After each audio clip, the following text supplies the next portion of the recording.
একসময় যুক্তরাজ্যবাসী বাংলাদেশিরা মাতৃভূমি বাংলাদেশে অবকাঠামোগত উন্নয়ন সহ নানা শাখায় বিনিয়োগ করেছেন। মোটা দাগে উচ্চারিত আছে যে বাংলাদেশে বিনিয়োগ করে খুব কম সংখ্যক প্রবাসী সার্বিকভাবে লাভবান হয়েছেন।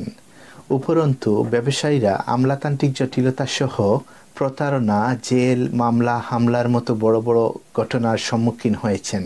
বাংলাদেশে প্রতারিত হয়ে অনেক ব্যবসায়ী ও ব্যবসায়ী সংগঠন সংবাদ সম্মেলন করে তাদের অসহায়ত্বের কথা জানাচ্ছেন।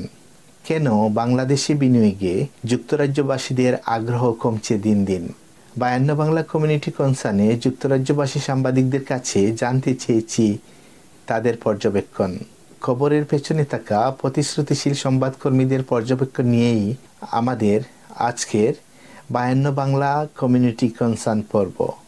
বাংলাদেশের মানুষের ভালো থাকা বা এই বিষয়টা নিয়ে কিন্তু ব্রিটিশ বাংলাদেশিদের একটা কনসার্ন থাকে এবং খুব আশ্চর্যজনক বিষয় হচ্ছে আগে কিন্তু টাকার রেট বাড়লে মানুষজন খুশি হতেন, কিন্তু সাম্প্রতিক সময়ে যখন টাকার রেট 150 ছাড়িয়ে 152-53 গেল, সেই সংবাদটি করতে গিয়ে সাধারণ মানুষের মধ্যে যে বিষয়গুলো আমরা দেখেছি সেটা খুবই উদ্বেগজনক। কারণ হচ্ছে সাধারণ মানুষ এখন কনসার্ন যে এই টাকার রেট বাড়লেও বাংলাদেশে এই টাকার কোনো মূল্য নেই, অবমূল্যায়ন ঘটেছে। এটা কিন্তু এখানকার সাধারণ মানুষও বুঝতে পারেন। সুতরাং বাংলাদেশের এই যে অর্থনৈতিক এখন যেই খারাপ অবস্থা চলছে অথবা বাংলাদেশের ডলার সংকট চলছে এবং রাজনৈতিক সহিংসতার কারণে অর্থনীতির অবস্থা আরও খারাপ হবে ভবিষ্যতে, এটা কিন্তু বিশেষজ্ঞরাই বলছেন। এবং বাংলাদেশের অভ্যন্তরীণ যেই যোগাযোগ ব্যবস্থা থেকে শুরু করে প্রত্যেকটা সেক্টরে উন্নয়ন হলেও এই বর্তমান রাজনৈতিক সহিংসতার কারণে যেই সমস্যাগুলো তৈরি হচ্ছে, আমি মনে করি এটা নিয়ে ব্রিটিশ বাংলাদেশি হিসেবে আমাদের যথেষ্ট উদ্বেগ রয়েছে। আসলে আমরা যারা এই দেশে এসেছি, আমি মনে করি আমরা যদিও ব্রিটিশ বাংলাদেশে আমাদের অরিজিন বাংলাদেশ থেকে এসেছি, কিন্তু আমরা এই দেশেই থাকবো, এই দেশেই আমরা বাঁচবো, এই দেশে আমরা মরবো। আমরা যখন মারা যাবো এই দেশের আমাদের আশেপাশে যারা আছে তাদেরই আমাদের খবরে নিয়ে যাবে এবং আমাদের বাচ্চারা এই দেশের পরিবেশেই বড় হবে, এই দেশের এনভায়রনমেন্টেই বড় হবে। আমরা আমাদের বাঙালিত্ব রাখবো, কিন্তু আমরা যেভাবে আপনার দেদারসে দেশে টাকা পাঠিয়ে আমাদের টাকাগুলো আমরা ওয়েস্ট করছি, অনেকে আমাদের আত্মীয় স্বজন আছে আমরা দিচ্ছি, কিন্তু আমরা দেখা যাচ্ছে যে দেশে আমরা অনেক বড় বড় প্রজেক্ট করি, তারপরে ওইগুলা মায়ের খেয়ে এই দেশ থেকে বাড়িঘর বিক্রি করে, বিশেষ করে আপনি দেখবেন অনেক মানুষ শেয়ারে ইনভেস্ট করেছে, অনেক মানুষ বিভিন্নভাবে ইনভেস্ট করে, আপনার গার্মেন্টসও ইনভেস্ট করে আমি দেখেছি অনেক মানুষকে প্রতারিত হতে।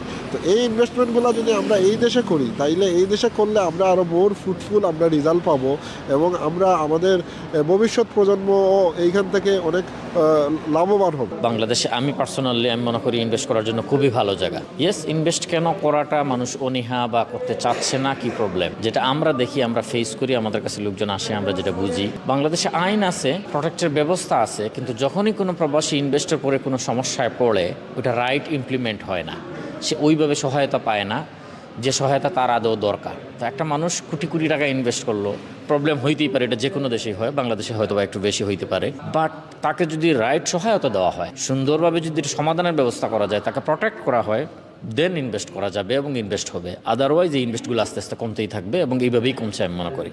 আসলে বাংলাদেশে বিনিয়োগ তো আমরা ব্রিটিশ বাংলাদেশি যারা অনেকেই চান এবং করে আসছেন, কিন্তু বর্তমান যে পরিস্থিতি বাংলাদেশে বিনিয়োগ করা আমরা দেখছি, এই যে মিডিয়া কর্মী হিসাবে অনেক সময় অনেকে বিনিয়োগ করে প্রতারিত হয়েছে, বিশাল অঙ্কের অর্থ বিনিয়োগ করে তারা প্রতারিত হয়েছেন, নিঃস্ব হয়েছেন। এবং বাংলাদেশের যে পরিস্থিতি এখনও বিনিয়োগ বান্ধব হয়েছে বলে আমি মনে করি না, কারণ আমাদের রাজনৈতিক স্থিতিশীলতা নেই, আমাদের যে গণতান্ত্রিক পরিবেশ নেই এবং কোনো কিছু হলে কোনো বিনিয়োগ খোয়া গেলে সেটাকে তদন্ত করে বের করা এবং সেটার উপযুক্ত মানুষের যে চাওয়া, যে মূলধন ফিরিয়ে পাওয়া অথবা তার যে বিনিয়োগে যে প্রতারিত হলো তার প্রতিকার পাওয়ার মতো বাংলাদেশের ইনস্টিটিউশনাল পরিস্থিতি সেখানে গড়ে ওঠেনি।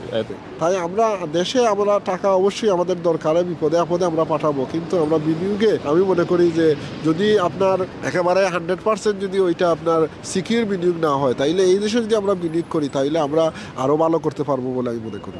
প্রবাসী কল্যাণ মন্ত্রণালয় আছে আমাদের এখানে, প্রবাসী কল্যাণ মন্ত্রণালয় থ্রু দ্য হাই কমিশন যদি খুব ভালো একটা বডি কাজ করে, যে কোনোভাবে কোনো প্রবাসী ইনভেস্টের পরে যদি কোনো সমস্যায় পড়ে, কোনো কিছুর মোকাবিলা হয়, সাথে সাথে তাকে যাতে একটা ভালো প্রোটেকশন দেওয়া হয়, সহায়তা দেওয়া হয় এবং তাকে রাইটলি সহায়তা করা হয়, এই জিনিসটা যদি এনশিওর করা যায় যে আমি আইনের কাছে গেলে নিরাপদ, আমার সাথে কেউ অন্যায় করতে পারবে না, আমি রাইট বিচারটা পাবো, তখন আপনার ইনভেস্টটা ভালো হবে, লোকজনও যাবে, আমরা যাবো, অ্যাটলিস্ট আমি পার্সোনালি যেতে আমার কোনো অসুবিধা নেই। এভাবে মানে কোনো কিছু না বুঝে না জেনে হুট করে বিনিয়োগ করা উচিত নয়। বাংলাদেশে আমরা এখন যাই হলিডে হিসেবে, আমরা যাই আমাদের নারীর টানে, সেটা অবশ্যই আমরা যাব। আমাদের যে যা কিছু আছে, যা সম্পদ আমরা দেখাশোনা করব, পারলে সেটাকে আরও আমরা কীভাবে ভালোভাবে রাখা যায় সেটা দেখভাল করব। কিন্তু বিনিয়োগ করতে হলে আমাদেরকে একটু চিন্তা করতে হবে। আমরা প্রত্যেক দিন আসলে ঘুম থেকে উঠে বাংলাদেশের একটি ভালো খবর প্রত্যাশা করি, কিন্তু খুব দুঃখজনকভাবে বাংলাদেশের তেমন কোনো ভালো খবর যেটা আমাদেরকে অনুপ্রাণিত করে না। হঠাৎ হয়তো মেট্রো রেলের মতো উদ্বোধন অথবা কর্ণফুলী টানেলের মতো উদ্বোধন, সেটা 2-3 মাসে একটি ভালো খবর নিয়ে আসলেও বাকি বেশিরভাগ সময় আসলে আমাদের জন্য খারাপ সংবাদ থাকে, এবং সেই সংবাদটা আমাদের যথেষ্ট উদ্বেগ তৈরি করে, আমাদেরকে উদ্বিগ্ন রাখে। আমাদের স্বজন বা দেশ যাতে ভালো থাকে সেটাই আমরা প্রত্যাশা করি। লন্ডন থেকে প্রচারিত কোটি প্রবাসীর কণ্ঠস্বর 52 বাংলা। 52 রক্তস্নাত প্রতিশ্রুতি আমাদের স্পন্দন, মহান মুক্তিযুদ্ধ আমাদের চেতনার উৎস।